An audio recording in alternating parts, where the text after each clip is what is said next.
Hello guys, welcome to Futures Copy. तो आज हम शुरू करते हैं रिन्यूएबल एनर्जी रिसोर्स की unit 3 geothermal energy, MHD and fuel cells. तो अब इसमें हम देख लेते हैं कौन कौन से टॉपिक्स हम पढ़ने वाले हैं। पहला हमारा geothermal energy and it's resource, फिर हमारा thermodynamics of geothermal energy conversion, फिर हमारा इलेक्ट्रिकल कन्वर्जन है, आगे हमारा नॉन इलेक्ट्रिकल कन्वर्जन है, आगे हम देखेंगे environmental considerations, principle of working of MHD power plant, performance and limitation of geothermal energy, principle of working of various types of fuel cells, और लास्ट टॉपिक है हमारा performance and limitations of fuel cells. तो चलिए शुरू करते हैं। Geothermal energy. तो geothermal energy होती क्या है? The enormous amount of energy available inside the earth in the form of heat is known as geothermal energy. ये तो इसकी डेफिनेशन हो गई कि वो जो ह्यूज अमाउंट में या फिर लार्ज क्वांटिटी में एनर्जी अर्थ के इनसाइड अवेलेबल है हीट की फॉर्म में, उसको हम जियोथर्मल एनर्जी बोलते हैं। जियोथर्मल एनर्जी होती क्या है? वो इमेंस हीट या फिर वो ह्यूज अमाउंट में हीट जो अर्थ के अंदर प्रेजेंट हो, जो कि हम रिन्यूएबल मानते हैं कि वो रिन्यूएबल है और वो सन पे डिपेंडेंट नहीं होती। सरफेस के कुछ साइंस होते हैं जिसमें हमारा हॉट वाटर स्प्रिंग आता है और गीजर्स आते हैं। हॉट वाटर स्प्रिंग क्या होता है कि जो भी हमारा अंडरग्राउंड वाटर होता है, ठीक है, वो अंडरग्राउंड हीट की वजह से क्या होता है, गर्म हो जाता है। गर्म होने की वजह से उसको जगह चाहिए होती है बाहर निकलने की। तो अर्थ के सरफेस पे जो भी क्रैक्स होते हैं वो उनके थ्रू बाहर निकलता है और एक जगह इकट्ठा होके एक, कह सकते हैं हम, छोटा सा पूल बना लेता है। तो उसको हम हॉट वाटर स्प्रिंग बोलते हैं। गीजर्स क्या होते हैं? गीजर में जो हमारा पानी का प्रेशर होता है वो बहुत ही तेज होता है, जिसकी वजह से एक फाउंटेन की तरह बाहर निकलता है वो। अर्थ का जो क्रस्ट का टेम्परेचर है वो बढ़ता रहता है जैसे ही हम जितनी गहराई में जाएंगे। जो टेम्परेचर का एक इन्होंने टेम्परेचर ग्रेडियंट निकाला था, जो बढ़ता है 30 डिग्री सेल्सियस पर किलोमीटर। 1 किलोमीटर अंदर जाते ही हमारा 30 डिग्री सेल्सियस बढ़ जाता है। वाटर बबल बनने लग जाते हैं अगर हम 3 से 4 किलोमीटर अंदर जाएं डेप्थ में, और 10 से 15 किलोमीटर अगर डेप्थ में जाते हैं तो अर्थ के इंटीरियर पे हम पहुंच के वहाँ का टेम्परेचर होता है 1000 डिग्री सेल्सियस से 1200 डिग्री सेल्सियस के बीच में। अर्थ का कोर क्या होता है? मैग्मा। मैग्मा क्या है? लिक्विड रॉक होती है जिसका टेम्परेचर अराउंड 4000 डिग्री सेल्सियस होता है। जियोथर्मल जो हीट होती है वो ट्रांसफर होती है अंडरग्राउंड वाटर रिजर्वोयर्स में, जो अर्थ के क्रस्ट के नीचे सर्कुलेट कर रहे हैं। वार्म वाटर और स्टीम फीजर्स के थ्रू बाहर निकलते हैं, जो हॉट स्प्रिंग और गीजर्स क्रिएट करते हैं। फीजर्स वही हो गए जो हमारे क्रैक्स होते हैं। अर्थ के अंदर लिमिटलेस मैग्मा की हीट है। जो कोर में प्रेजेंट होता है लिक्विड रॉक, वो अनगिनत है जहाँ से हमारी हीट निकलती है। और कुछ हीट हमारी रेडियो एक्टिव डिके से भी निकलती है, जैसे हो गया पोटेशियम, थैलियम, यूरेनियम, जो हमारे क्रस्ट में होते हैं, जिनको हम रिन्यूएबल एनर्जी सोर्स मानते हैं। तो चलिए आगे हम देखते हैं क्लासिफिकेशन ऑफ जियोथर्मल एनर्जी की कौन कौन सी क्लासिफिकेशन है। तो पहला है हमारा हाइड्रोथर्मल रिसोर्सेज। इसमें हमारे दो होते हैं, हॉट वाटर फील्ड्स और दूसरा होता है वेट स्ट्रीम फील्ड। दूसरा आता है हमारा वेपर डोमिनेटेड रिसोर्सेज। तीसरा है हमारा हॉट ड्राई रॉक रिसोर्सेज। चौथा है हमारा जियो प्रेशर्ड रिसोर्सेज। पांचवा है हमारा मैग्मा। तो एक एक करके देख लेते हैं। तो पहला है हमारा हाइड्रोथर्मल रिसोर्सेज। तो ये क्या होता है? इसमें हॉट वाटर और स्टीम हमारे लेस डेप्थ में डिपॉजिट होते हैं, इकट्ठा होते हैं एक जगह पे, मतलब गहराई ज़्यादा नहीं होती। उनको हम प्रोडक्शन वेल्स की मदद से एक्सट्रैक्ट कर सकते हैं। अब वाटर स्टीम में हमारा हाई टेम्परेचर पे होता है, करीब 300 डिग्री फ़ारेनहाइट से 700 डिग्री फ़ारेनहाइट तक होते हैं, जो इलेक्ट्रिसिटी जनरेशन के लिए यूज की जाती है या फिर स्पेस को हीट करने के लिए यूज करते हैं हम। कुछ पार्ट रॉक का जो परमेबल होता है। परमेबल क्या होता है? वो क्वालिटी सब्सटेंस की जो फ्लूइड को फ्लो करने दे, मतलब उसके अंदर से हम फ्लूइड को फ्लो करा सकते हैं। तो पानी उसके अंदर से फ्लो हो जाता है, जो एक जियो फ्लूइड रिजर्वर बनाता है। जो कि उस फील्ड को कमर्शियली वो बनाता है कि विएबल का मतलब होता है फिजिबल। तो वो जो फील्ड होती है हमारी कमर्शियली यूज होती है रिसोर्स को एक्सट्रैक्ट करने के लिए। तो ये हमारा डायग्राम है जहाँ पे हमारी ये सॉलिड रॉक्स हैं। यहाँ से हमारा कोल्ड वाटर आ रहा है इस पोरस रॉक पे। जब ये पोरस रॉक्स पे जाएगा तो यहाँ से वो क्या होगा, पास हो जाएगा। नीचे से मैग्मा है जहाँ पे हमारी हॉट मतलब यहाँ पे गर्मी निकल रही है, बहुत हीट जनरेट हो रही है सॉलिड रॉक पे। तो हीट हमारी यहाँ से आ रही है, कोल्ड वाटर हमारा सॉलिड रॉक से आ रहा है। जब दोनों मिलेंगे तो क्या होगा, वो निकलेंगी, स्टीम निकलेगी। वो स्टीम हमारी हॉट स्प्रिंग में जाके सरफेस पे निकलेगी जहाँ से क्रैक होंगे। यहाँ पे हमने प्रोडक्शन वेल लगा रखा है जो हम कमर्शियली यूज के लिए ही स्टीम का यूज करेंगे, तो हमारे यहाँ से निकल जाएगा वो।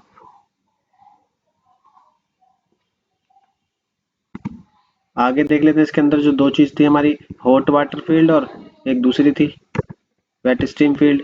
एक एक करके देख लेते हैं। हॉट वाटर स्प्रिंग की कैरेक्टरिस्टिक क्या है कि हॉट वाटर जो 100 डिग्री सेल्सियस से नीचे हो वो कुछ ही लोकेशंस पे होता है जो हॉट स्प्रिंग क्रिएट करता है। जियोथर्मल एक्वाफायर्स का वो कवर करते हैं उन लेयर्स को जिससे कि हॉट वाटर को हम प्रेशर अंडर प्रेशर मेंटेन कर सकें। एग्जाम्पल क्या हॉट वाटर फील्ड के, सहस्त्र धारा जो देहरादून में है, सैक्रेड कुंड मतलब जो बद्रीनाथ में है उत्तराखंड में, मणिकरण जो कुल्लू वैली हिमाचल प्रदेश में है। अगर इंटरनेशनल एग्जांपल लें तो पैनोनियन बेसिन जो हंगरी में है, पो रिवर वैली इटली में, और क्लाइमेट फॉल्स जो ओरेगन और यूएसए में है। आगे देख लेते हैं वेट स्ट्रीम फील्ड। तो इसमें हमारा प्रेशराइज्ड वाटर होता है जियोथर्मल रिजर्वर में जिसका टेम्परेचर 100 डिग्री सेल्सियस से ऊपर होता है, और इसमें हमारे छोटे छोटे अमाउंट में स्टीम और वेपर होते हैं जो करीब 370 डिग्री सेल्सियस पे होते हैं। तो वो साइड जहाँ पे स्टीम बाहर निकलती है सरफेस रॉक के क्रैक से, जो सरफेस पे क्रैक्स होते हैं वहां से हमारी स्टीम बाहर निकल रही होती है, तो उन साइड्स को हम फ्यूमरोल्स बोलते हैं। अब एक इम्परेबल कैप रॉक फ्लूइड्स को रोकती है। परमेबल क्या आती है कि जो फ्लूइड्स को फ्लो होने दे अपने अंदर से। इन पर इम्परमेबल क्या होगा कि फ्लूइड्स को रोकेगी, तो वो एटमॉस्फेयर से बाहर निकलने से रोकेगी। तो इसके लिए हम उसको ड्रिल करना पड़ता है वहां पे फ्लूइड को सरफेस पे लाने के लिए। फ्लूइड में क्या होता है, हमारा स्टीम होता है और बॉइलिंग वाटर होता है प्रीडोमिनेंट फेस में, जो एनर्जी को प्रोड्यूस करने के लिए यूज किया जाता है। एग्जाम्पल्स हैं कुछ वेट स्टीम फील्ड के, जैसे लोस एजोफ्रे जो मेक्सिको में है, पूना हवाई यूएसए में है, डींग इंडोनेशिया में है, एजोर्स पोर्टुगल में है, और लेटेरा इटली में है। आगे देख लेते हैं हम वेपर डोमिनेटेड रिसोर्सेज क्या हैं। तो वेपर डोमिनेटेड रिजर्वायर्स ये ड्राई स्टीम प्रोड्यूस करते हैं एक प्रेशर पे जो एटमॉस्फेरिक प्रेशर से ऊपर होता है, जिसका टेम्परेचर करीब 350 डिग्री सेल्सियस के बराबर होता है। वाटर और स्टीम एग्जिस्ट करते हैं वहाँ पे, लेकिन स्टीम हमारा डोमिनेंट फेस में होता है जो प्रेशर्स को रेगुलेट करता है रिजर्वायर में। जो स्टीम होती है जियोथर्मल फ्लूइड्स की, वो डायरेक्टली टरबाइन को क्या करती है, घुमाती है जिससे कि हमारी एनर्जी जनरेट हो सके। एग्जाम्पल्स हैं कुछ वेपर डोमिनेटेड रिसोर्स के, जैसे मत्सुकावा जापान में, the geysers in California USA में है, और कैमोजेंग जो इंडोनेशिया में है। आगे देख लेते हैं हॉट ड्राई रॉक रिसोर्सेज। तो ये रॉक हमारे करीब 650 डिग्री सेल्सियस पे होते हैं जो मैग्मा के द्वारा गर्म किए जाते हैं, लेकिन इनमें कोई पानी प्रेजेंट नहीं होता। एनर्जी कैसे निकलती है कि जो इनपरमेबल रॉक है वो फ्रैक्चर होते हैं, मतलब उनमें दरारें होती हैं, और वाटर को हम इंजेक्ट कर देते हैं आर्टिफिशियल रिजर्वोयर्स की मदद से। वाटर हमारा सर्कुलेट करेगा अब उस रॉक के अंदर, तो वहां से हॉट फ्लूइड हमारा वापस में स्टीम की तरह निकल जाएगा, और वहां हम एक दूसरे वेल से हॉट वाटर को निकाल लेंगे। अब जो स्टीम और हॉट वाटर जनरेट हुआ है इसको हम इलेक्ट्रिसिटी जनरेट के लिए यूज कर सकते हैं। आगे देख लेते हैं जियो प्रेशराइज्ड रिसोर्स। तो यहाँ पे जो टेम्परेचर होता है वो करीब 160 डिग्री सेल्सियस का होता है, जिसमें हमारी मीथेन डिजोल्व होती है, और इसको हम डीप सेडिमेंट्री फॉर्मेशन के लिए यूज करते हैं। जो जियोलॉजिकल की सीलिंग होती है वो इनपरमेबल शेल और क्ले लेयर्स में होती है, एक डेप्थ में जाके, जिसको हम बोरिंग वेल से ट्रैप कर सकते हैं। अब यहाँ पे 3 सोर्स हैं एनर्जी के, एक थर्मली है, दूसरा मैकेनिकली जो हम प्रेशर लगाते हैं, और केमिकली जो हम मीथेन का यूज करके निकालते हैं। तो चलिए शुरू करते हैं, आगे देखते हैं हम मैग्मा।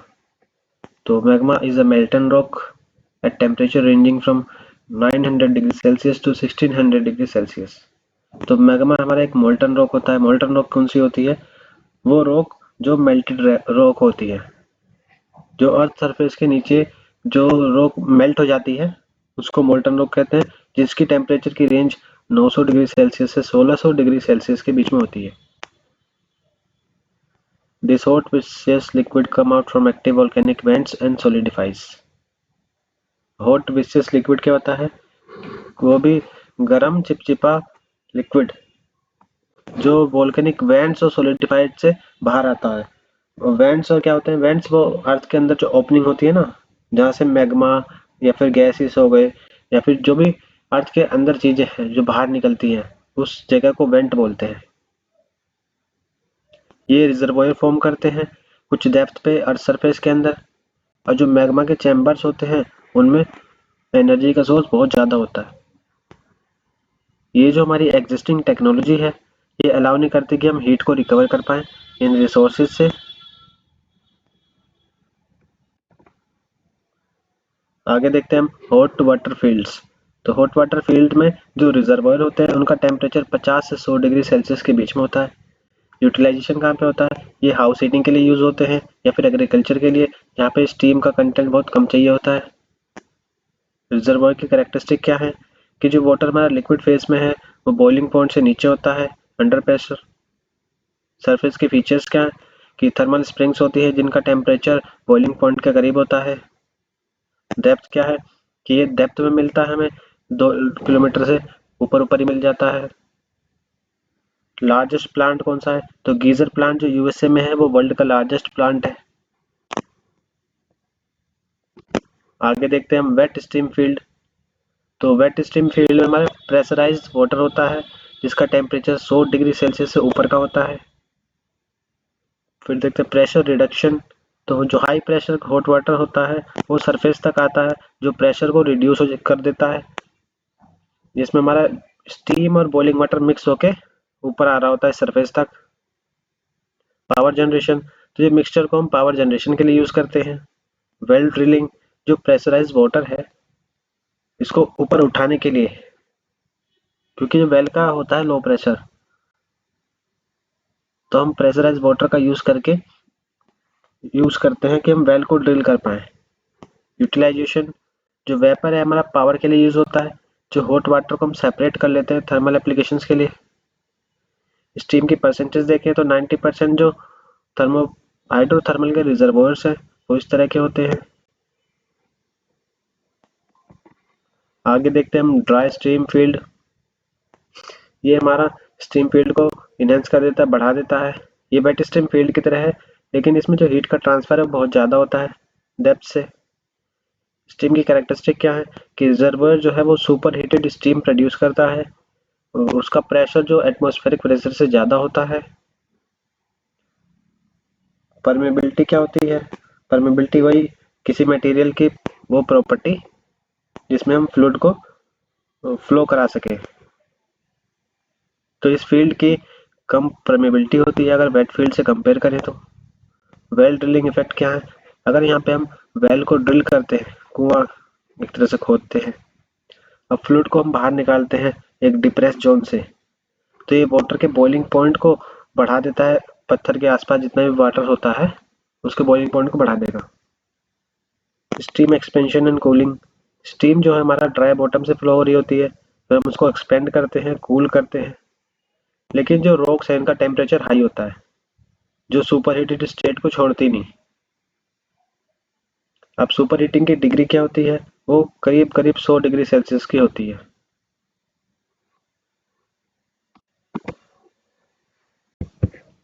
तो चलिए आगे देखते हैं जियोथर्मल पावर प्लांट्स। तो जियोथर्मल पावर प्लांट्स मेनली दो टाइप के होते हैं। पहला वेपर डोमिनेटेड पावर प्लांट, दूसरा लिक्विड डोमिनेटेड पावर प्लांट। अब लिक्विड डोमिनेटेड में हमारे दो होते हैं, फ्लैश स्टीम सिस्टम और एक बाइनरी साइकिल सिस्टम। अब देख लेते हैं कि करके क्या क्या होता है। तो वेपर डोमिनेटेड पावर प्लांट क्या होता है? वेपर डोमिनेटेड पावर प्लांट में हम स्टीम को एक्सट्रैक्ट करते होते हैं जियोथर्मल वेल से, जिसको हम सेपरेटर से पास करते हैं कि जो भी पार्टिकुलेट कंटेंट है उसको रिमूव कर सकें, और इसका जो फ्लो होता है वो डायरेक्टली हमारा स्टीम टरबाइन में जा रहा होता है। तो डायग्राम से समझ लेते हैं एक बार कि यहाँ से हमारी ड्राई स्टीम आ रही है अंडरग्राउंड, वो हमारी प्रोडक्शन वेल के पास आएगी। यहाँ पे हमने वाल्व लगा रखी है जिससे हम कंट्रोल करेंगे अमाउंट को, कितना हमें आगे भेजना है कितना नहीं भेजना। ये हमारी सेंट्रीफ्यूगल सेपरेटर के पास आएगी। यहाँ पे जो भी हमें कंटेंट चाहिए होता है उसको हम निकाल लेते हैं और उसको आगे स्टीम टरबाइन के पास भेज देंगे। स्टीम टरबाइन में हमारी एक जनरेटर लगा है जिसमें 3 फेज की सप्लाई है जो इलेक्ट्रिसिटी को जनरेट कर रहा होगा। स्टीम टरबाइन के अंदर जो भी हमने वेपर भेजी थी, जो वेस्ट वेपर होगी वो वाटर की फॉर्म में उसको कंडेंस करना पड़ेगा पहले। तो कंडेंस करने के लिए हमने एक कंडेंसर लगा रखा है जो डायरेक्ट कॉन्टेक्ट में लगा पड़ा है इसके साथ। इसमें हमारा एक कंडेंसेट पंप है जो वाटर को कंडेंस करेगा, ठंडा करेगा। अब वाटर ठंडा होने के बाद कूलिंग टावर में स्टोर हो रहा होगा, ठीक है। तो जो भी वेस्ट वाटर होगा यहाँ पे कूलिंग टावर का, उसको हम दोबारा री इंजेक्शन वेल में भेज देंगे, और जो यहाँ से कंडेंसर का होगा उसको भी भेज देंगे कि वो कंटिन्यूस सप्लाई बनी रहे प्रोडक्शन साइकिल वेल के लिए। कूलिंग वाटर पंप हमने लगा रखा है कि जो भी पानी हमारा कूल हो रहा है, ठंडा हो रहा है, उसको हम पंप करते रहें आगे कंडेंसर में, और उसको फिर आगे भेज देंगे री इंजेक्शन वेल में। तो इसकी थ्योरी देख लेते हैं थोड़ी सी। टरबाइन का ऑपरेशन क्या होता है? स्टीम हमारी ऑपरेट करती है टरबाइन को, जिसमें एक जनरेटर लगा है जिसका टेम्परेचर 245 डिग्री सेल्सियस है और 7 बार का प्रेशर है उस पर, जो कि कन्वेंशनल स्टीम साइकिल प्लांट से कम है। एफिशिएंसी क्या है? इसकी एफिशिएंसी कम होती है अप्रोक्सीमेटली 20%। कंडेंसेशन एंड कूलिंग कैसे करता है कि जो भी एग्जॉस्ट स्टीम है वो कंडेंसर से पास करते हैं, जो वाटर फॉर्म हो रहा है वो सर्कुलेट होता है कूलिंग टावर से। इन्वायरमेंट को बेनिफिट क्या है कि टरबाइन की एफिशिएंसी को बढ़ा देता है, पोल्यूशन को कंट्रोल करता है कि डायरेक्ट जो स्टीम है वो डायरेक्ट रिलीज ना हो एटमॉस्फेयर में। वाटर रिसाइकलिंग क्या है कि जो भी वेस्ट वाटर है वो कूलिंग टावर का, वो उसको हम री इंजेक्ट कर देते हैं। तो जियोथर्मल वेल जो हमने देखा था पीछे, यहाँ पे री इंजेक्शन वेल में, जिससे कि कंटिन्यूस सप्लाई बनी रहे। आगे देख लेते हैं लिक्विड डोमिनेटेड पावर प्लांट। तो ये प्लांट जिनमें वेट स्ट्रीम प्लांट्स का हम यूज कर रहे होते हैं क्योंकि इसमें वेट स्ट्रीम होती है। अभी जो हमने पढ़ा वो ड्राई स्टीम था, इसमें हम वेट स्टीम का यूज करते हैं। इसमें हमारा हॉट वाटर और स्टीम का मिक्सचर होता है एक हाई प्रेशर पे जो हमने बनाया है। तो दो तरह के लिक्विड डोमिनेटेड पावर प्लांट है हमारे, पहला फ्लैश स्टीम, दूसरा बाइनरी साइकिल। तो देख लेते हैं। फ्लैश स्टीम सिस्टम क्या कहता है, ये हाई टेम्परेचर के लिए प्रेफर होता है क्योंकि जो जियोथर्मल की ब्राइन और स्टीम होती है उसमें इम्प्योरिटीज बहुत कम घोली होती हैं। प्रोसेस क्या होता है कि जियोथर्मल का जो फ्लूइड है जिसमें हमारा ब्राइन और स्टीम का मिक्सचर है वो फ्लैश चैम्बर से हमारा पास हो रहा होता है, जो सिग्निफिकेंट पोर्शन मतलब कुछ ही पोर्शन लेता है स्टीम का, कन्वर्ट कर देता है उसको। तो एग्जांपल वो डायग्राम से देख लेते हैं एक बार हम कि हमारा जियोथर्मल का फ्लूइड है जिसको हमने प्रोडक्शन वेल से आगे भेजा जो फ्लैश चैम्बर के पास जाएगा। यहाँ पे जो हमारा मिक्सचर था ब्राइन और स्टीम का उसको हमने सेपरेट कर लिया। जो हॉट ब्राइन है उसको हमने डायरेक्टली पंप में भेज के री इंजेक्शन वेल में भेज दिया, और जो हमने स्टीम इसमें से सेपरेट करी थी उसको हमने आगे टरबाइन के पास भेज दिया। टरबाइन में हमारा जनरेटर लगा है जहाँ से हम पावर को जनरेट करेंगे। जो भी बची हुई स्टीम होगी वो नीचे आएगी कंडेंसर के पास। कंडेंसर में हमारा एक कूलिंग टावर है जिसको कूल करेगा। कूल होने के बाद वो कंडेंसेट पंप के थ्रू दोबारा से री इंजेक्शन वेल में भेज दी जाएगी, जिससे कि ये प्रोसेस बना रहे। तो इसकी थ्योरी देखिए, पावर जनरेशन क्या है कि जो ड्राई सैचुरेटेड स्टीम है फ्लैश चैम्बर से जो निकली है उसमें हमने टरबाइन में भेज दिया है जिसमें जनरेटर लगा है जिससे कि इलेक्ट्रिक पावर जनरेट हो रही है। रीइंजेक्शन क्या है कि जो भी हॉट ब्राइन और टरबाइन का डिस्चार्ज है जो कंडेंसर से आ रहा है, ये वाला हॉट ब्राइन का जो पंप में हम भेज रहे हैं और जो कंडेंसर से आ रहा है कंडेंसेट पंप के थ्रू, इनको हमने रीइंजेक्शन वेल में भेज दिया वापस, जिससे कि कंटिन्यूस सप्लाई बनी रहे। आगे देख लेते हैं बाइनरी साइकिल स्टीम। तो बाइनरी साइकिल को हम यूज कर रहे होते हैं जियोथर्मल फ्लूइड में। इसमें हमारा हॉट वाटर होता है जिसका टेम्परेचर 100 डिग्री सेल्सियस से कम होता है। इसकी पहले थ्योरी देख लेते हैं एक बार। ये प्लांट हमारा लो बॉइलिंग पॉइंट पे ऑपरेट होता है। नॉर्मली जो इसमें फ्लूइड होता है वो आइसोब्यूटेन या फ्रीऑन का यूज करते हैं, जो एक थर्मोडायनेमिक के साइकिल के थ्रू, जो क्लोज्ड रैंकिन साइकिल होती है उसके थ्रू हम इस प्रोसेस को करते हैं। जो हॉट ब्राइन होगा जो अंडरग्राउंड रिजर्वर से निकल रहा है वो हमारा हीट एक्सचेंजर के थ्रू सर्कुलेट होता है और इसको वापस हम ग्राउंड में पंप कर देते हैं। हीट एक्सचेंजर में क्या होता है, हॉट ब्राइन को हम ट्रांसफर करते हैं उसकी हीट को ऑर्गेनिक फ्लूइड में, जो एक सुपर हीटेड वेपर कन्वर्ट करता है, जिसको हम स्टैंडर्ड क्लोज रैंकिन साइकिल में यूज करते हैं। तो डायग्राम देख लेते हैं कि ये प्रोडक्शन वेल है हमारा, यहाँ से हमारा हॉट ब्राइन निकल रहा है जिसको वाल्व के थ्रू आगे भेज रहे हैं, जो हीट एक्सचेंजर में जाता है। यहाँ से वेपर निकल के वेपर फ्लो करता है टरबाइन के पास, जिसमें हमारा जनरेटर लगा है। यहाँ से हम इलेक्ट्रिक पावर जनरेट कर लेंगे, बाकी का जो बचा हुआ वेपर है वो कंडेंसर के पास जाएगा। इसमें हमारा कूलिंग टावर लगा है, ये इसको कंडेंसर जो भेजेगा इसको कूलिंग टावर के पास, वहाँ पे कूल होके वाटर के फॉर्म में कंडेंसर के पास आएगा। कंडेंसर में हमारा एक पंप लगा है, पंप से हम दोबारा से उसको हीट एक्सचेंजर में भेजेंगे और हीट एक्सचेंजर उसको दोबारा से री इंजेक्शन वेल में भेज देगा।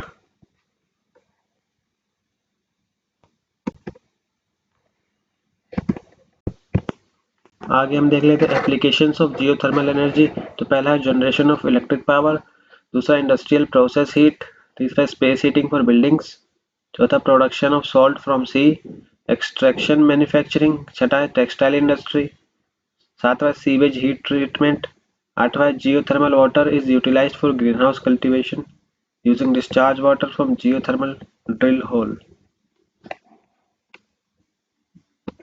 आगे देख लेते हैं हम जियोथर्मल पावर प्लांट और थर्मल पावर प्लांट में क्या डिफरेंस है।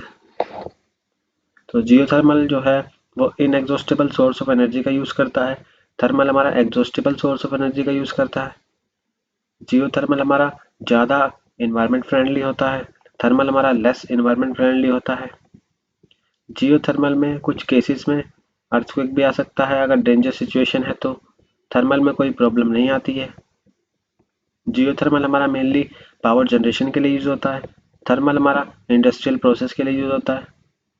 जियोथर्मल का सेटअप कॉस्ट हाई होता है, थर्मल का सेटअप कॉस्ट लो होता है। जियोथर्मल के बाई प्रोडक्ट्स हमारे यूज नहीं होते, थर्मल के बाई प्रोडक्ट्स भी हम यूज कर लेते हैं। जियोथर्मल हमारा लेस फ्लेक्सिबल है, थर्मल हमारा ज़्यादा फ्लेक्सिबल होता है। जियोथर्मल को एक स्पेसिफिक एरिया चाहिए होता है, थर्मल को कोई ऐसी रिस्ट्रिक्शन नहीं है, वो कहीं भी हम कर सकते हैं।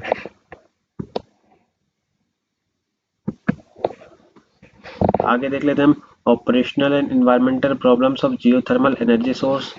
तो जियोथर्मल एनर्जी है वो कम्प्लीटली पोल्यूशन फ्री नहीं होती, इसके एडवर्स इफेक्ट भी होते हैं, जिसमें हमारा एयर और थर्मल पोल्यूशन आता है, सरफेस डिस्टर्बेंस आता है और लैंड सब्सिडेंस आता है।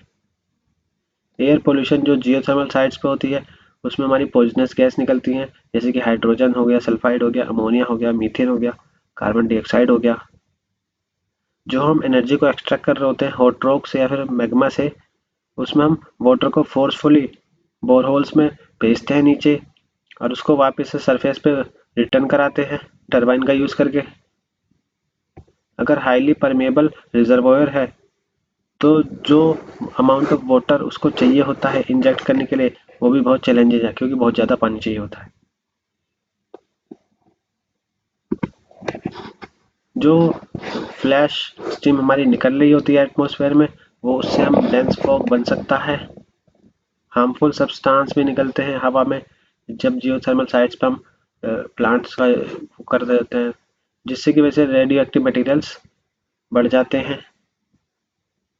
सिस्टमेटिक मॉनिटरिंग भी एडवाइसेबल है कि अगर हम जिससे कि हम कोई भी इन्वायरमेंटल रिस्क आता है तो उससे बच सके। जियोथर्मल वाटर में हमारे डिसॉल्व्ड सॉलिड्स होते हैं जो सिलिका के साथ कंप्राइज करते हैं, कम से कम 25 से 50% सिलिका होता है।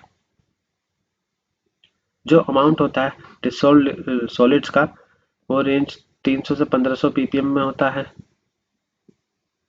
पॉसिबल सॉल्यूशन क्या है हमारे कि री इंजेक्शन कर सकते हैं, दोबारा डिस्पोज कर दें सी में, और एवोपरेटर पॉन्ड्स का हम यूज करें।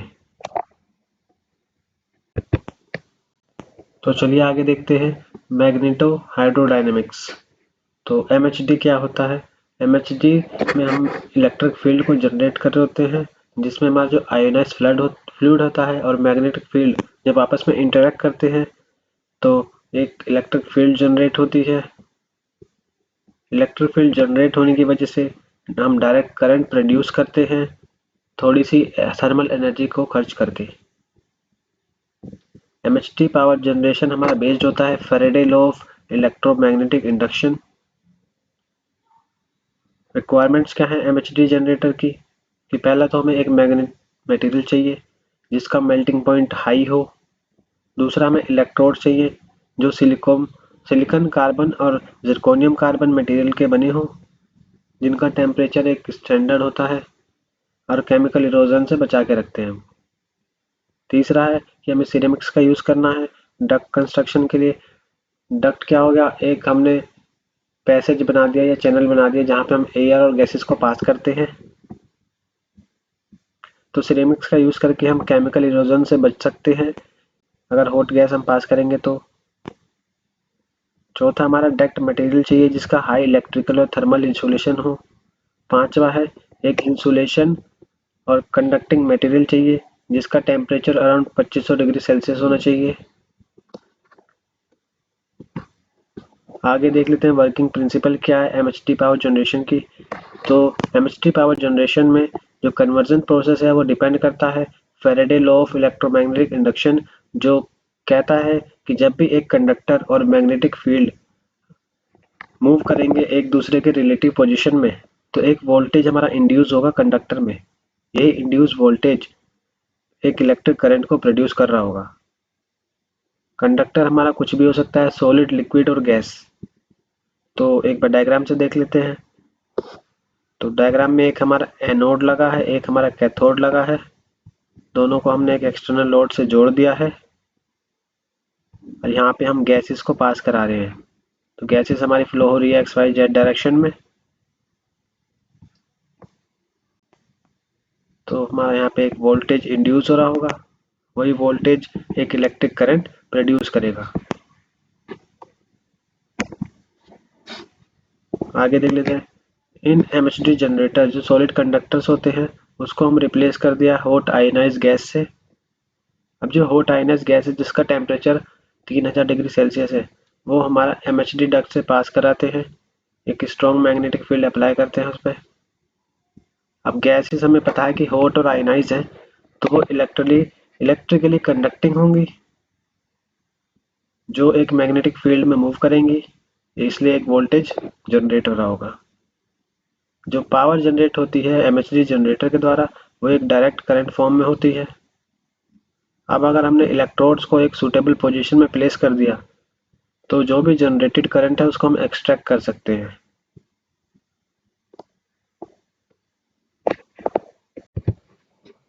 तो चलिए आगे बढ़ते हैं। आगे हम देखेंगे क्लासिफिकेशन ऑफ हाइड्रोडायनेमिक सिस्टम। तो इसमें पहला आता है हमारा ओपन साइकिल MHD सिस्टम। तो जो ओपन साइकिल MHD जनरेटर होता है ये कोल का यूज करता है फ्यूल के तौर पे जिससे कि ये ज़्यादा कंडक्टिव प्लाज्मा बना सके।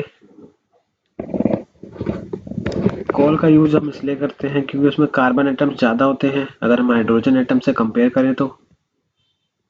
क्योंकि MHD में हमें हाइड्रोजन की प्रेजेंस नहीं चाहिए होती है।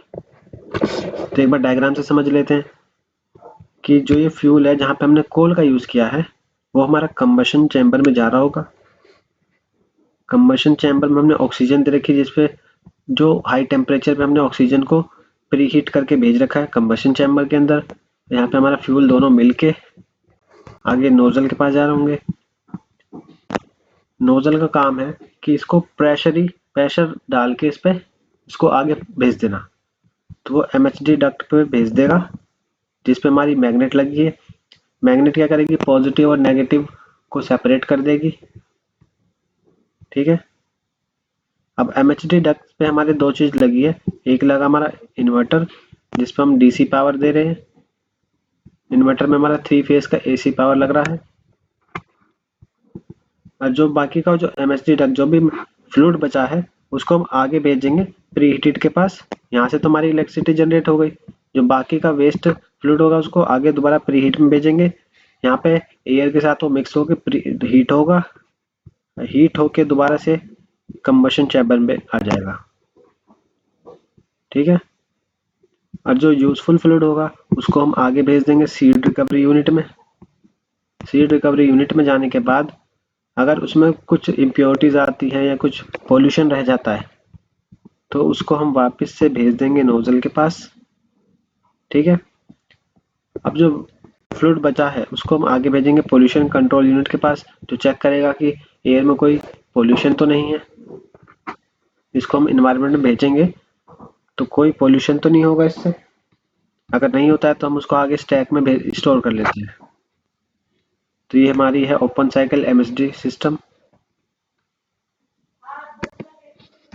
जो वर्किंग टेम्परेचर होता है वो करीब 2300 डिग्री सेल्सियस का होता है। ये तो इसकी लोअर टेम्परेचर की लिमिट है। अगर इससे नीचे जाएगा तो जो इलेक्ट्रिकल कंडक्टिविटी होगी वो ज़ीरो हो जाएगी। और टेम्परेचर की जो अपर लिमिट कोई है नहीं।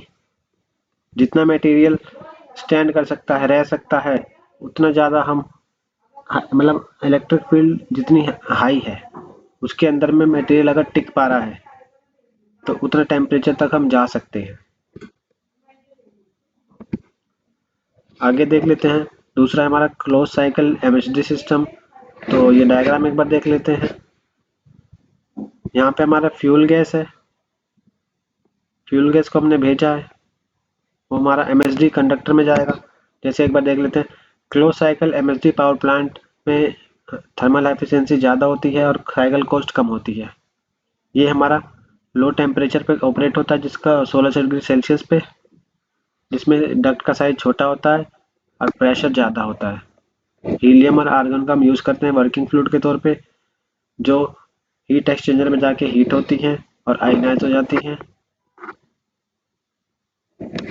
जिनको हम आगे जाके जो इनर्ट गैस होती है उनमें मिक्स कर देते हैं, जिनका लेस आयोनाइज सब्सटेंस होता है जैसे एल्कली मेटल्स हो गए, जिसकी वजह से हम कंडक्टिविटी को बढ़ा सकते हैं। उसको फिर हम आगे क्लासीफाई कर देते हैं इनर्ट गैस के साथ और लिक्विड मेटल सिस्टम के साथ। वर्किंग फ्लूइड को हम सीड करते हैं सीजियम के साथ, मतलब मिला देते हैं और एक क्लोज लूप में हम उसको सर्कुलेट कराते रहते हैं। कंबस्टर क्या होगा, वो गैसेस को बर्न करेगा जिससे हीट जो निकलेगी उसको हम सप्लाई कर पाएंगे वर्किंग फ्लूइड के साथ जो हीट एक्सचेंजर में जाएगा। अब जो भी आयोनाइज वर्किंग फ्लूइड है वो हमारा एक मैग्नेटिक फील्ड के थ्रू पास हो रहा होगा जो डीसी पावर जनरेट करेगा। जो कंबशन प्रोडक्ट्स हैं वो हमारे डिस्चार्ज हो जाएंगे एटमॉस्फेयर में जब हीट रिमूव हो जाएगी हीट एक्सचेंजर में। तो ये डायग्राम है। फ्यूल गैस से हमारा एमएचडी जनरेटर के पास जा रहा है। यहाँ हमारी मैग्नेट लगी है उसी सेम पिछले वाले की तरह जो डीसी पावर जनरेट कर रही होगी, जो हमारा इन्वर्टर में जाके एसी पावर में कन्वर्ट हो रहा है। और जो बाकी का फ्लूइड होगा वो हमारा डिफ्यूज़र में जाएगा। यहाँ पे हमारे सेपरेट हो जाएंगे गैसेस और जो भी फ्लूइड था उसको फिर हम प्री कुकर में भेजेंगे जहाँ पे उनमें एयर मिक्स हो रही होगी। फिर हम उसको आर्गन मिला के आर्गन का मिक्सचर उसमें मिक्स होता है, उसको हम कंप्रेसर के पास भेजते हैं। कंप्रेसर उसको हीट करता है हीट एक्सचेंजर में और उसको आगे भेज देता है स्टैक में। फिर ये साइकिल चलती रहती है।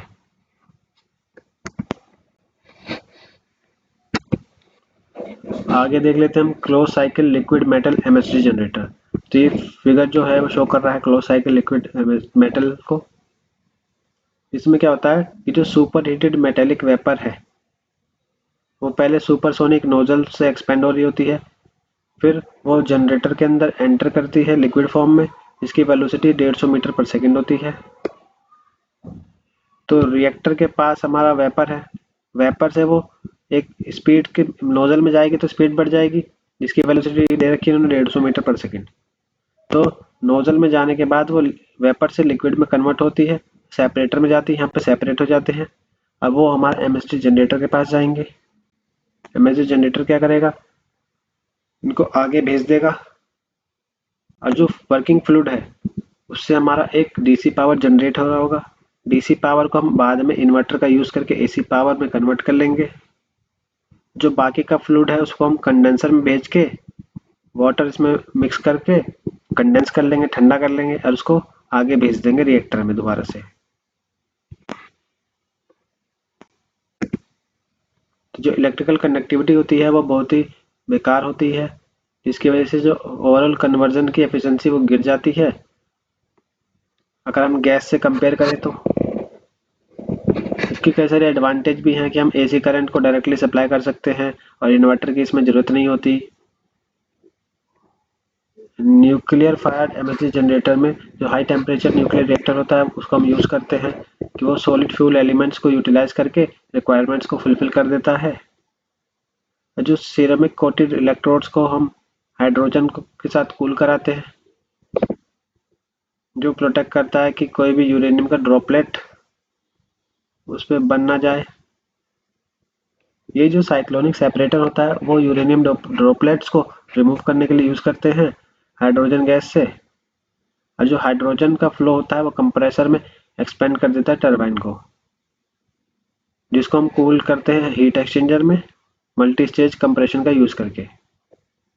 अब स्टीम का फंक्शन क्या है, स्टीम को हम यूज़ करते हैं जो स्टीम टरबाइन होती है उसको घुमाने के लिए, जो कंप्रेसर को ऑपरेट करती है, और पार्शली हम यूज़ करते हैं कि वो स्टीम टरबाइन को एक्सपेंड करे कि वो 3 फेज के ऑल्टरनेटर को भी ड्राइव कर पाए, मतलब घुमा पाए। आगे देख लेते हैं प्रैक्टिकल प्रॉब्लम्स क्या हैं जो एमएसडी जनरेटर में आती है। तो मेन प्रॉब्लम है कि डिज़ाइन नहीं कर पाते हम लॉन्ग लाइफ एमएसडी जनरेटर को, क्योंकि हमें मटेरियल ढूंढना पड़ता है जो सर्वाइव कर पाए हाई ऑपरेटिंग टेम्परेचर्स को इन जनरेटर्स के लिए।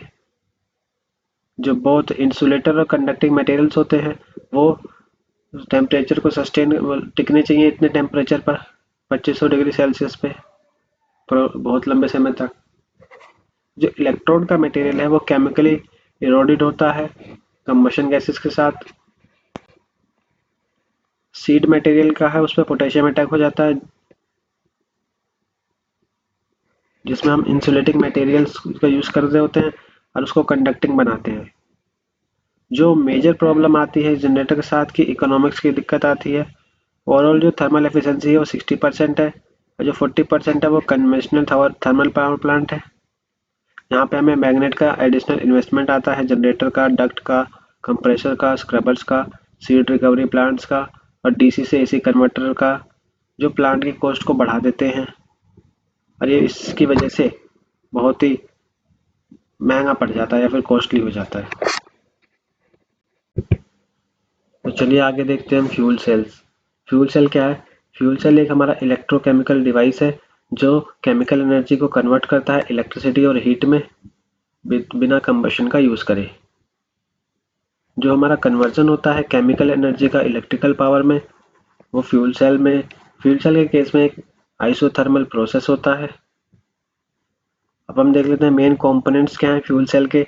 तो पहला हमारा एनोड है जिसपे हमारा फ्यूल इलेक्ट्रोड लगा होता है, दूसरा कैथोड है जिसपे हमारा ऑक्सीडेंट इलेक्ट्रोड होता है, तीसरा हमारा इलेक्ट्रोलाइट्स है, चौथा कंटेनर, पांचवा सेपरेटर, छठा सीलिंग्स, सातवां फ्यूल सप्लाई, आठवां है ऑक्सीडेंट सप्लाई। आगे देख लेते हैं हम टाइप्स ऑफ फ्यूल सेल्स।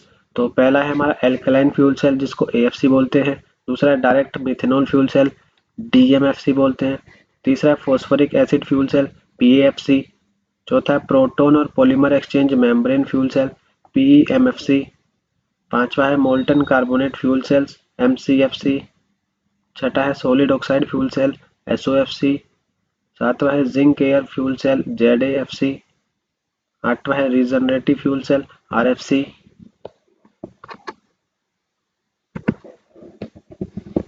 आगे देख लेते हैं हम working principle of hydrogen oxygen cell.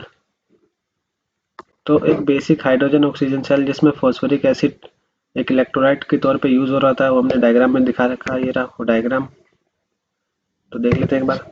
Fuel cell में जो ग्रेफाइट्स की प्लेट का यूज करते हैं उसमें हम प्लेटिनम की कोटिंग करते हैं, जो हमारे इलेक्ट्रोड्स में यूज होता है, और इलेक्ट्रोलाइट से इसको सेपरेट करते हैं। एनोड और कैथोड के बीच में एक इलेक्ट्रोलाइट लगा देते हैं। अब फ्यूल हम हाइड्रोजन गैस यूज करते हैं, जो हम एनोड साइड पे भेजते हैं, जहाँ पे हाइड्रोजन के मॉलिक्यूल्स रिड्यूस होकर हाइड्रोजन आयंस में होते हैं, जो इलेक्ट्रोलाइट्स पे मूव करता है। कि जो H2 गैस आई है हमारी, ये डिजोल्व हो जाएगी 2 हाइड्रोजन आयंस में, 2 इलेक्ट्रॉन्स में। इलेक्ट्रॉन्स जो होगा वो हमारा एनोड की तरफ मूव करेगा, क्योंकि ये नेगेटिव होता है, तो कैथोड की तरफ ये मूव करेगा एक्सटर्नली कनेक्टेड सर्किट का यूज करके। जैसे डायग्राम में दे रखा है कि ये हमारा एनोड है, ये हमारा कैथोड है, इस पे हमारा इलेक्ट्रॉन है, इस पे हमने H2 फ्यूल दिया यहाँ से, तो H2 हमारा ब्रेक हो गया, 2H प्लस प्लस 2 इलेक्ट्रॉन्स कि 2 हाइड्रोजन के आयन बने या 2 इलेक्ट्रॉन बने। ठीक है। अब ये जो हाइड्रोजन आयन है ये हमारे इलेक्ट्रोलाइट्स में मूव कर रहे हैं। ठीक है। मूव करते करते कैथोड के पास जाएंगे। कैथोड में क्या कर रहे हैं हम, ऑक्सीजन गैस को हम सप्लाई कर रहे हैं कैथोड में, जहाँ पे रिड्यूस होगा हाइड्रोजन आयन में कि वाटर को प्रोड्यूस कर पाए। ठीक है। तो अब जो ऑक्सीजन जो हम कैथोड की साइड से एंटर कर रहे थे यहाँ पे, इसमें हम 4 मोल लेंगे हाइड्रोजन के, 4 इलेक्ट्रॉन लेंगे, तो हमारे 2 मोल वाटर के बन जाएंगे, जिसको हम एक्सट्रैक्ट कर लेंगे बाहर। तो वाटर हमारे यहाँ से निकल जाएगा आउटलेट से। ठीक है। जो इलेक्ट्रोकेमिकल रिएक्शन हो रही होगी वो हाइड्रोजन के मूवमेंट, हाइड्रोजन आयन जो मूव करेगा इलेक्ट्रोलाइट से, वो एक इलेक्ट्रिक पोटेंशियल जनरेट कर रहे होंगे, जिसकी वजह से एक इलेक्ट्रिक करंट फ्लो करेगा लोड पे। तो ये कह रहा है कि यहाँ से जो हमारे इलेक्ट्रॉन निकले वो लोड के पास जाएंगे, और यहाँ से जो हमारा करंट जनरेट हुआ वो भी लोड के पास जाएगा। ठीक है। तो जो हमने ये रिएक्शन करी थी जिसमें 2 हाइड्रोजन के मोल लिए थे, 2 और 1 ऑक्सीजन लिया था, इस पर हमने फ्यूल सेल लगा के 2 मोल वाटर के निकाले, और उससे हमारी इलेक्ट्रिक एनर्जी जनरेट हुई, हीट एनर्जी रिलीज हुई। तो ये रिएक्शन हमारी एक एक्सोथर्मिक रिएक्शन है, जिसकी वजह से जो सेल है हमारी हीट हो गई, गर्म हो गई। तो यहाँ पे हमने एक एयर की स्ट्रीम को यूज किया, मतलब जो ऑक्सीडेंट एयर का यूज किया है, जो कैथोड साइड से जाएगी। ये क्या करेगी, जो हीट है, जितनी हीट को ये एब्जॉर्ब कर सकती है कर लेगी, जिससे कि जो मेन आउटलेट है वो थोड़ा सा कूल हो जाए। अब वहाँ पे स्टीम बन जाती है करीब 180 डिग्री सेल्सियस की, जो कि सेल की बेस्ट परफॉर्मेंस को बताती है। आगे देख लेते हैं हम फीचर्स क्या है हाइड्रोजन ऑक्सीजन सेल के। पहला है कि हाई आयनिक कंडक्टिविटी होती है, दूसरा है कि जीरो इलेक्ट्रॉनिक कंडक्टिविटी होती है, तीसरा है कि लो परमेबिलिटी है फ्यूल और ऑक्सीडेंट की, चौथा है लो डिग्री ऑफ इलेक्ट्रोस्मोसिस, पांचवा हाई रेसिस्टेंस टू डिहाइड्रेशन, छठा हाई रेसिस्टेंस टू ऑक्सीडेशन और हाइड्रोलोसिस, सातवां है मैकेनिकल स्टेबिलिटी। एडवांटेज क्या है फ्यूल सेल की, कि फ्यूल सेल की एफिशिएंसी ज़्यादा होती है, फ्यूल सेल सिंपल और सेफ है, फ्यूल सेल का कोई मूविंग पार्ट नहीं होता, फ्यूल सेल हमारी कम्पैक्ट और नॉइसलेस होती है, दे आर पोल्यूशन फ्री होती हैं, कोई कूलिंग वाटर की ज़रूरत नहीं होती, कैपेसिटीज़ को बढ़ा सकते हैं, जैसे डिमांड बढ़ेगी, स्पेस रिक्वायरमेंट भी कम होती है, लॉन्ग लाइफ होती है, ओडरलेस है, और बहुत ही शांत है एप्लीकेशंस में अगर यूज़ कर रहे हैं तो। चलिए आगे देखते हैं हम लिमिटेशंस ऑफ फ्यूल सेल। तो पहली है रिएक्टिविटी और इनवेरियंस, इसके की रिक्वायरमेंट्स है। रिएक्टिविटी में क्या होता है कि प्रॉपर स्टोइकोमेट्री होता है। स्टोइकोमेट्री मतलब कि जो केमिकल का प्रोपोर्शन होता है वो इक्वल होना चाहिए, और हाई इलेक्ट्रोड एक्टिविटी होनी चाहिए लार्ज करंट डेंसिटीज के लिए। इनवेरियंस का मतलब है कि फ्यूल सेल जो है वो उसमें कोई चेंजेस नहीं आते जब तक उसकी लाइफ चलती है, उसमें कोई कोलिजन नहीं होगा, साइड इफेक्ट्स नहीं आएंगे, इलेक्ट्रोलाइट्स और इलेक्ट्रोड का कोई चेंजेस नहीं होगा। फ्यूल सेल्स ऑपरेट होते हैं हमारे रूम टेम्परेचर के करीब करीब बराबर ही होता है, जिसकी वजह से जो इलेक्ट्रिसिटी का आउटपुट आता है वो भी कम ही रहता है। आगे देख लेते हैं हम फ्यूल सेल्स और बैटरी में डिफरेंस क्या है। तो फ्यूल सेल हमारा एक प्राइमरी सेल है जिसको हम रिचार्ज नहीं कर सकते लेकिन इसको रिफ्यूल कर सकते हैं। बैटरी हमारी रिचार्जेबल होती है। फ्यूल सेल में जो फ्यूल और ऑक्सीडाइजर होते हैं वो एक साथ मिक्स नहीं होते, बैटरी में वो सेपरेट नहीं होते। फ्यूल सेल में जो फ्यूल और ऑक्सीडाइजर है उनको कंटिन्यूस रिप्लेसमेंट की ज़रूरत होती है, जैसी रिक्वायरमेंट है वैसे उसको रिप्लेस करना होता है। बैटरी में क्या होता है कि इसमें केमिकल्स को फिक्सली वो चार्ज कर पाता है जो रिएक्शन में यूज़ हो रही है, तो इसमें कोई केमिकल चेंजेस नहीं आते। फ्यूल सेल में ये इलेक्ट्रिसिटी प्रोड्यूस करता है कंटिन्यूसली जब तक कि फ्यूल हमारा रहेगा और ऑक्सीडाइजर जब भी सप्लाई करते रहेंगे। बैटरी में क्या है कि एनर्जी को स्टोर कर लेता है। आगे देख लेते हैं एप्लीकेशन क्या है कि ये हमारा ऑटोमोटिव व्हीकल्स में यूज़ होता है, ये हमारा डोमेस्टिक पावर में यूज़ होता है, ये हमारा सेंट्रल पावर सिस्टम में यूज़ होता है, ये हमारा मिलिट्री और एयर स्पेस में यूज़ होता है, और रिमोट और इनएक्सेसिबल लोकेशन पे भी फ्यूल सेल्स को हम यूज़ कर सकते हैं लंबे समय के लिए। तो चलिए आगे देखते हैं molten carbonate fuel cell MCMFC क्या होता है। तो ये इलेक्ट्रोलाइट का यूज़ करता है जो कि एक कार्बोनेट सॉल्ट का मिक्सचर होता है, और इसमें दो हम मिक्सचर यूज़ करते हैं। पहला लिथियम कार्बोनेट और पोटेशियम कार्बोनेट का, और दूसरा लिथियम कार्बोनेट और सोडियम कार्बोनेट का। तो एक बार डायग्राम से समझ लेते हैं कि हम एनोड है, एक कैथोड है, बीच में हमारा इलेक्ट्रोलाइट लगा है, ठीक है। एनोड पे हम हाइड्रोजन सप्लाई कर रहे हैं, हाइड्रोजन जाएगा अंदर, ठीक है, इधर से। एनोड पे क्या हमारे इलेक्ट्रॉन्स हैं, कैथोड पे हम ऑक्सीजन दे रहे हैं, ऑक्सीजन जा रहा है इधर से, और यहाँ से हम कार्बन डाइऑक्साइड दे रहे हैं, ठीक है। तो यहाँ पे जो सोल्ट होगा वो इलेक्ट्रोलाइट की तरह होगा लिक्विड फेस में। ऑपरेटिंग टेम्परेचर भी उसका 650 डिग्री सेल्सियस से ज़्यादा होगा। हाई टेम्परेचर की वजह से सोल्ट जो होगा मेल्ट करेगा और कंडक्टिव बनके कार्बोनेट आयन बना लेगा, ठीक है। यही आयन हमारा कैथोड की तरफ फ्लो करेगा, कैथोड से एनोड की तरफ, जहाँ पे ये हाइड्रोजन के साथ कंबाइन होकर वाटर में कन्वर्ट हो जाएगा, कार्बन डाइऑक्साइड और इलेक्ट्रॉन्स रिलीज करेगा। ये इलेक्ट्रॉन फ्लो हमारा एक्सटर्नल सर्किट्स में जाएगा और कैथोड्स तक जाएगा, जिससे इलेक्ट्रिसिटी जनरेट हो रही होगी और बाय प्रोडक्ट में हीट भी हमारा जनरेट होगी। अब रिएक्शंस क्या क्या हैं। एनोड में हमारा कार्बोनेट आयंस है, इसमें हम हाइड्रोजन दे रहे हैं, तो हमारा water plus carbon dioxide plus 2 electron निकल रहे हैं। कैथोड में क्या हो रहा है कि जो कार्बन डाइऑक्साइड जा रही है उसमें हाफ मोल हमने O2 का लिया है ऑक्सीजन का, उसमें 2 इलेक्ट्रॉन दे रहे हैं, तो हमारा कार्बोनेट आयन बन रहा है यहाँ कैथोड में। ये हम कार्बन डाइऑक्साइड दे रहे हैं, हाफ मोल ले रहे हैं ऑक्सीजन का, ठीक है। 2 इलेक्ट्रॉन्स आए इसमें, तो हमारा कार्बोनेट आयन बन जा रहा है। टोटल रिएक्शन अगर हम निकालें तो H2 half O2 plus CO2 gives H2O plus CO2। तो वाटर और कार्बन डाइऑक्साइड निकल रहा है हमारा। जो EMF प्रोड्यूस होगा हर सेल के द्वारा वो 1 वोल्ट का होगा, और एक्चुअल EMF हमारा 0.8 वोल्ट का होगा अगर 700 डिग्री सेल्सियस पे हम चेक कर रहे हैं तो। और जो उसकी एफिशिएंसी आएगी वो करीब 60% आएगी। तो इलेक्ट्रॉन का फ्लो हमारा एनोड से कैथोड की तरफ जाएगा, बीच में हमने लोड लगा रखा है जो इलेक्ट्रिसिटी को जनरेट कर रहा होगा। ये कार्बोनेट आयन कैथोड से एनोड की तरफ मूव करेंगे, फिर आगे जाके हाइड्रोजन से रिएक्शन करा के H2O CO2 और इलेक्ट्रॉन में कन्वर्ट हो जाएंगे। आगे देख लेते हैं हम proton electrolyte membrane fuel cell. तो इस तरह के फ्यूल सेल में इलेक्ट्रोलाइट हमारा एक सॉलिड पॉलीमर होता है जो ऑर्गेनिक मटेरियल का बना होता है, जैसे कि पॉलीस्टीरीन सल्फोनिक एसिड हो गया। और ये पॉलीमर जो परमेबल होता है प्रोटॉन से, जहाँ पे हम इसको वाटर से सैचुरेटेड बनाते हैं, लेकिन ये इलेक्ट्रॉन्स कंडक्ट नहीं करता। तो PEMFC में जो फ्यूल होता है हमारा हाइड्रोजन होता है, और जो चार्ज कैरियर्स भी हमारे हाइड्रोजन आयंस होते हैं, ठीक है। तो इसकी रिएक्शन क्या है, एनोड पे क्या होगा कि हाइड्रोजन मॉलिक्यूल को हम हाइड्रोजन आयंस में स्प्लिट करेंगे और इलेक्ट्रॉन्स में। ये रहा एनोड पे हमारा ये हो रहा है कि 2 मोल हमने H2 के लिए और 4 हाइड्रोजन प्लस 4 इलेक्ट्रॉन में टूट रहा है।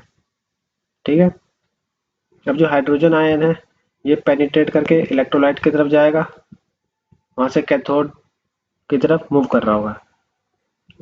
और वही इलेक्ट्रॉन की बात करें तो एक्सटर्नल सर्किट के थ्रू फ्लो करेगा और इलेक्ट्रिक पावर को प्रोड्यूस कर रहा होगा। ऑक्सीजन हम कैथोड को सप्लाई कर रहे होंगे और उसको जब इलेक्ट्रॉन के साथ कंबाइन करेंगे और हाइड्रोजन आयन के साथ जब कंबाइन करेंगे तो ये वाटर को प्रोड्यूस कर रहा होगा। कैथोड पे क्या हो रहा होगा कि जो O2 हम दे रहे हैं वो जब 4 मोल हाइड्रोजन के लेगा, 4 मोल इलेक्ट्रॉन के लेगा, तो 2 मोल वाटर बन जाएगा। टोटल रिएक्शन क्या होगी कि हमने यहाँ पे 2H2 लिया, कैथोड वाला O2 लिया, जब दोनों मिलेंगे तो 2 मोल H2 के निकल जाएंगे। जो मेम्ब्रेन्स होंगी उनको ये दोनों तरफ हम प्लेटिनम के पाउडर से क्या करेंगे, कोटिंग कर देंगे, जो एक कैटेलिस्ट की तरह काम करेगा। इन सेल्स को ही हम आयन एक्सचेंज मेम्ब्रेन सेल्स कहते हैं। ये डायग्राम है इसका कि एनोड पे तो हम हाइड्रोजन दे रहे हैं, ठीक है, कैथोड पे हम ऑक्सीजन दे रहे हैं। ऑक्सीजन जब आएगा इलेक्ट्रॉन के साथ तो क्या करेगा, हाइड्रोजन के 4 मोल लेके वाटर में कन्वर्ट हो जाएगा। तो जो हाइड्रोजन है ये ब्रेक होके हाइड्रोजन आयन प्लस इलेक्ट्रॉन में कन्वर्ट हो जाएगा।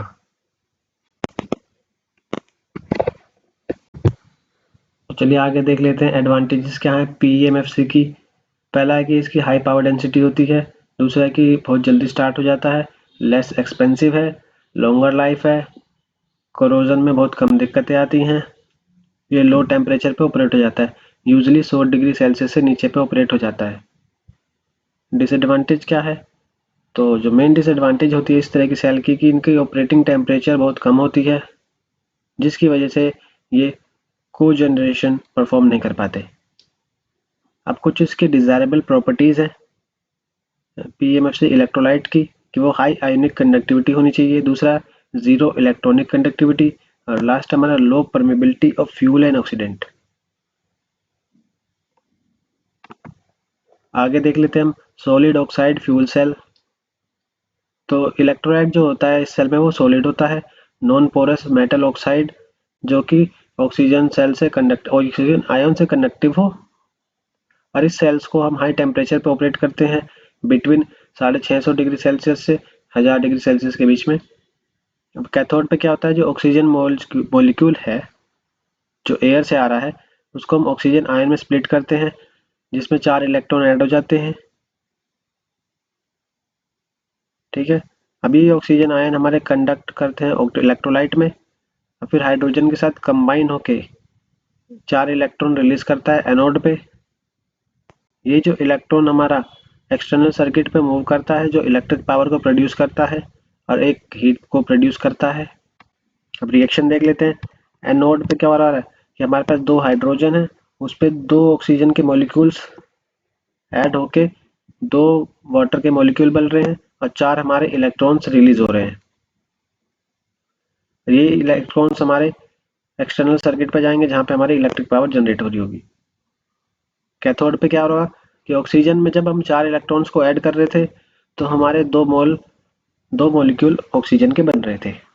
टोटल रिएक्शन अगर देखें तो 2 एनोड पे क्या है, 2 हाइड्रोजन है, तो 2 मोल हाइड्रोजन के 1 मोल ऑक्सीजन पे जो कैथोड पे है, जब दोनों को रिएक्ट ऐड करके रिएक्ट कराएंगे तो 2 मोल वाटर के निकल जाएंगे। इसका डायग्राम है कि एनोड पे हम हाइड्रोजन दे रहे हैं, कैथोड पे हम ऑक्सीजन दे रहे हैं। ऑक्सीजन जब इलेक्ट्रॉन से रिएक्ट करेगा तो ऑक्सीजन के मॉलिक्यूल बनाएगा, वो ऑक्सीजन आयंस जब इस पे जाएंगे एनोड पे तो H2 के साथ ऐड होके H2O बनाएंगे, जो वाटर के फॉर्म में निकल जाएगा बाहर, और जो इलेक्ट्रॉन बचेंगे वो एक्सटर्नल सर्किट पे जाएगा लोड के पास, यहाँ पे हमारी इलेक्ट्रिक पावर जनरेट हो रही होगी और हीट भी हमारी जनरेट होगी।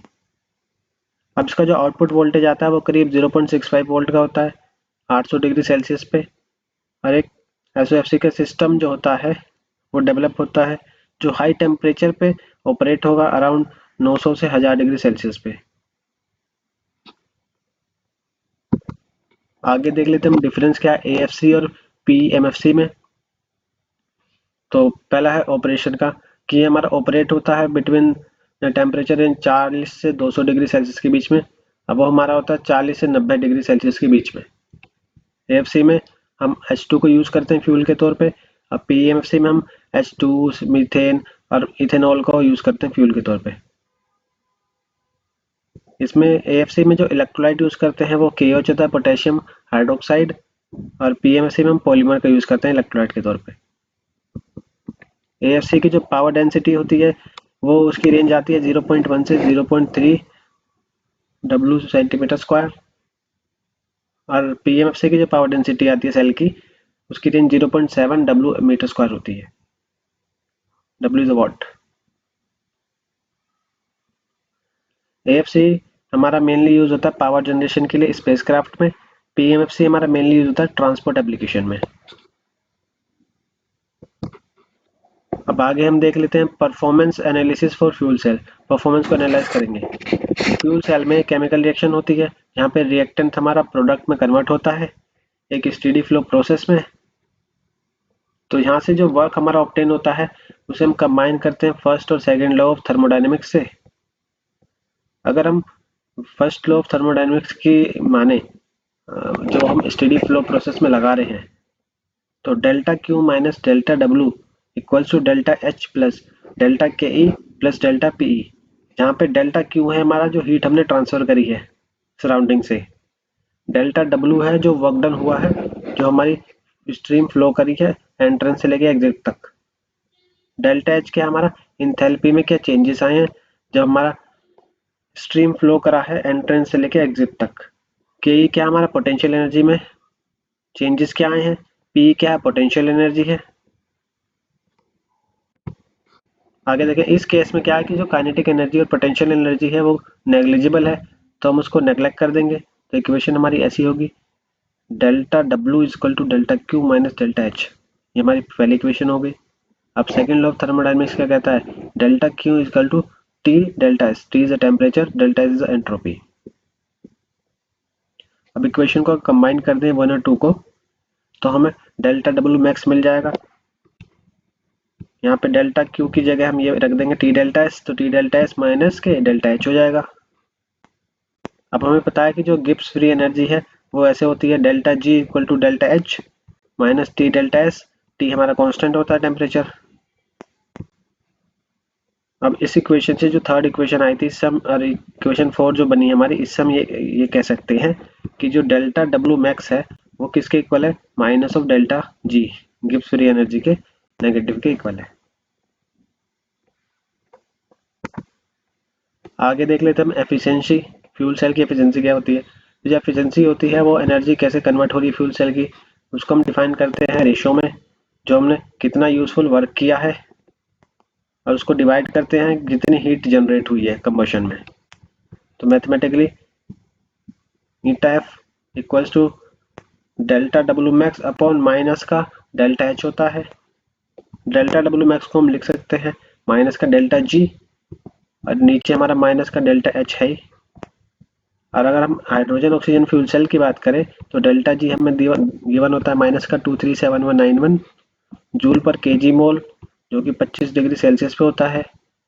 और हीट ऑफ रिएक्शन क्या होती है, डेल्टा एच माइनस का 285838 जूल पर केजी मोल होती है। अगर इसका हम एफिशिएंसी निकालते हैं तो दोनों को डिवाइड कर देंगे, ऊपर डेल्टा जी माइनस का और नीचे माइनस का डेल्टा एच, माइनस से माइनस कैंसिल हो जाएगा, और इसको जब डिवाइड करेंगे तो 0.829 आएगा, जिसको परसेंटेज में निकालेंगे तो 83% के करीब आएगा। आगे देख लेते हैं ईएमएफ ऑफ फ्यूल सेल। तो EMF is a electromotive force जो इलेक्ट्रॉन्स को ड्राइव करती है एक्सटर्नल लोड में। वो हमारी प्रोपोर्शनल होती है गिब्स फ्री एनर्जी में जो भी चेंजेस आते हैं। तो मैथमेटिकली हम कह सकते हैं ई क्या है, EMF is equal to minus का डेल्टा जी अपॉन एनएफ होता है। ई क्या हमारी इलेक्ट्रोमोटिव फोर्स है जिसको हमने ईएमएफ बोला है। डेल्टा जी क्या है, गिब्स फ्री एनर्जी में क्या चेंजेस आ रहे हैं जो हम जूल पर मोल में निकालते हैं। एन क्या है, नंबर ऑफ इलेक्ट्रॉन क्या है पर मोल ऑफ फ्यूल में। एफ क्या है, फेरेडे कांस्टेंट जिसकी वैल्यू 96,500 कूलम पर मोल होती है। अब जो पीछे इक्वेशन आए थे 3.17.5 और जो इक्वेशन आई है 3.17.6, इससे हम ये कह सकते हैं, एफिशिएंसी की जो इक्वेशन आई थी इससे हम ये कह सकते हैं कि एफिशिएंसी अगर निकाले तो NFE, ये डेल्टा जी की वैल्यू सब निकाल लेंगे, NFE अपॉन में डेल्टा एच, माइनस से माइनस तो कैंसिल हो गया था, ठीक है। इसको हम आगे लिख सकते हैं माइनस का I dot T dot E upon delta H, जहाँ पे आई हमारा करंट है, टी हमारा टाइम है जिसमें करंट हमारा फ्लो करेगा। आगे देखें, अगर ओवरऑल एफिशिएंसी निकाले फ्यूल सेल की तो हम उसको लॉस फैक्टर से निकाल सकते हैं, जो होता है हमारा overall efficiency equals to efficiency into loss factor. Power output अगर निकालना है हमें रिवर्सिबल फ्यूल सेल का तो वो भी हम निकाल सकते हैं। Reversible power equals to delta G max upon molar mass of hydrogen, जहाँ पे मोलर मास हाइड्रोजन का हमें पता है 2.018 kg पर मोल होता है, ठीक है। एक्चुअल इलेक्ट्रिक पावर आउटपुट अगर निकालना हो तो P क्या होगा, P reversible into overall efficiency. अब हीट रिलीज की अगर रेट निकालनी हो, Q निकालना हो तो P रिवर्सिबल माइनस का P। तो चलिए आगे देख लेते हैं करंट वोल्टेज कैरेक्टरिस्टिक। तो जो एक्चुअल सेल पोटेंशियल है वो घटेगा जब एक इक्विलिब्रियम पोटेंशियल पे हम पहुंच जाएंगे, क्योंकि इसमें इरिवर्सिबल लॉसेस होने लगेंगे, एक्टिवेशन पोलराइजेशन होगा, इंटरनल पोलराइजेशन होगा, कंसंट्रेशन पोलराइजेशन की वजह से। इन लॉसेस को हम पोलराइजेशन वोल्टेज लॉसेस बोलते हैं। एक बार डायग्राम से समझ लेते हैं कि ये हमारी करंट डेंसिटी है, इधर हमारा सेल वोल्टेज है, ये हमने थ्योरेटिकल ईएमएफ कैलकुलेट किया है इतना, ठीक है। तो पोलराइजेशन यहाँ से स्टार्ट हुआ, एक्टिव पोलराइजेशन स्टार्ट होते होते यहाँ पे आया ओमिक पोलराइजेशन सेल, और यहाँ पे आके वो कंसंट्रेशन पोलराइजेशन हो गया, और यहाँ पे हमारा ऑपरेटिंग वोल्टेज कर्व मुड़ गया, ठीक है। तो यहाँ से यहाँ के बीच में जो भी आएगा वो हमारा टोटल लॉस होगा, ठीक है। और जो उसकी ऑपरेटिंग रेंज होगी वो इतनी होगी बस। इन लॉसेस को हम सेल वोल्टेज में निकालते हैं जो रिड्यूस होती रहती है V ऑफ C। ये सेल वोल्टेज गिरता रहेगा जैसी करंट डेंसिटी बढ़ेगी, क्योंकि पोलराइजेशन लॉसेस बढ़ जाएंगे, और इसको हम निकाल सकते हैं इस इक्वेशन से VC equals to E minus delta of VP। E हमारा आइडियल होता है या फिर कोई लोड वोल्टेज पोटेंशियल नहीं होता सेल का। जैसे ही सेल में लोड बढ़ता है जो इंटरनल लॉसेस हैं वो भी बढ़ते हैं, और सेल के जो टर्मिनल वोल्टेज है वो घटने लगता है। आगे देख लेते हैं हम पावर करंट कैरेक्टरिस्टिक। जो पावर होती है फ्यूल सेल की वो बढ़ेगी सेल की करंट डेंसिटी में, और घटेगी जब सैचुरेशन पॉइंट पे हम पहुंच जाएंगे, क्योंकि पोलराइजेशन इफेक्ट बढ़ना शुरू हो जाएगा।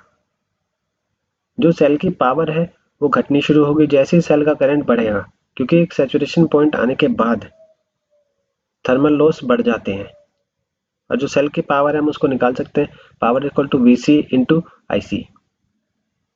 जो सेल की पावर होती है वो बढ़ती है जैसे सेल का करंट बढ़ता है, लेकिन जैसे पोलराइजेशन लॉसेस बढ़ते हैं और सैचुरेशन पॉइंट पे हम पहुंच जाते हैं, तो जो सेल की पावर होती है वहां पे मैक्सिमम हो जाती है यहाँ पे। तो डायग्राम से देख लेते हैं, ये हमारी करंट डेंसिटी है, ये हमारा पावर है, ये हमारी एफिशिएंसी है। तो पावर हमारी बढ़ती जा रही है बढ़ती जा रही है, सैचुरेशन पॉइंट पे आके मैक्सिमम पावर हो जाती है। जैसे पोलराइजेशन इफेक्ट आता है वैसे ही पावर हमारी घटनी शुरू हो जाती है, और एफिशिएंसी भी हमारी कम होनी शुरू हो जाएगी। तो ये हमारे कुछ प्रीवियस ईयर के क्वेश्चन है, यहाँ पे हमारा टॉपिक्स खत्म होते हैं। ये 2 मार्क्स के कुछ क्वेश्चन हैं जो पिछले 2 सालों में पूछे गए, वो आप देख लेना।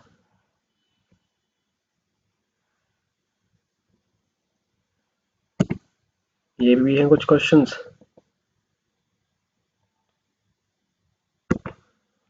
Thank you so much. अगर आपको हमारी वीडियो अच्छी लगी हो तो चैनल को लाइक शेयर और सब्सक्राइब करना ना भूलें, और अपने दोस्तों को भी फॉरवर्ड करना ना भूलें। Thank you so much.